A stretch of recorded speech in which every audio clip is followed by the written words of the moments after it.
one that at that time... Astronomer Dr. Luisa Pigiotti and I are climbing up to the 18th century observatory. At the top, she promises to show me one of the most important books in scientific history. So, what do we have here? Okay, this is the second edition of the revolutionibus. Copernicus. Yes. This is De Revolutionibus Orbium Coelestium, which was published in 1543 by the Polish astronomer Nicolaus Copernicus. I'll be careful. Is it the second edition? The significance of this book is enormous. In it, Copernicus argues for the first time since Greek antiquity that all the planets, including the Earth, go around the Sun. For thousands of years, everyone had believed a very different view, that the Earth is static and everything, including the stars, sun and planets, move around it. And here there are all his system. Okay. Oh, there we go. And Sol, the system. the sun okay. in the It's middle. a famous drawing. Yes. This one. Oh yes, and there's Terra. With the There's moon. with the moon With going the moon. around it. Okay. Yes. This is an astonishing book, and many historians credit it with starting the European scientific revolution. The first crucial step in a journey that led to modern physics. Well, I agree, but it does seem a bit odd that one doesn't hear much about where Copernicus got his ideas and information. The impression is that they came out of nowhere. The beginning? And the beginning is all in Arabic. It certainly is a real revelation to me that he explicitly mentions a 9th century Muslim for providing him with a great deal of observational data, an astronomer who lived in Damascus called al-Battani. Like all the great scientists of the Islamic Empire, al-Battani lived in a culture without portraiture.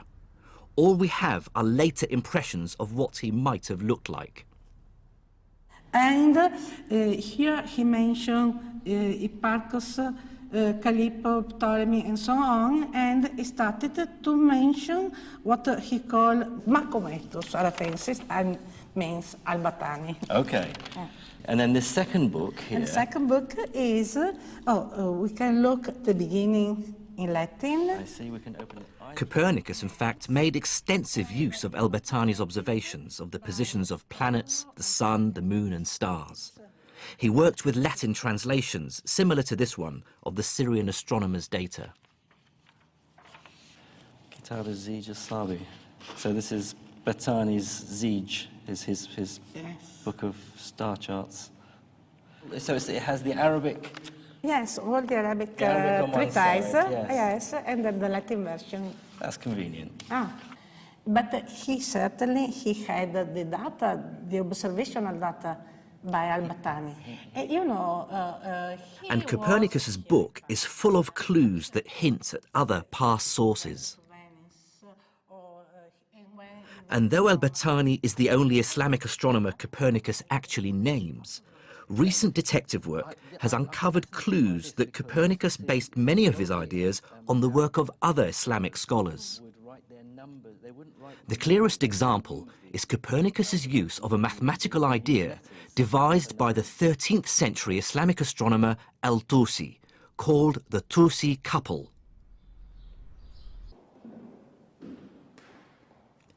Back in England, I compared a copy of al-Tusi's Tadhkira fi Ilm al-Hay'a with another edition of Copernicus's Revolutionibus.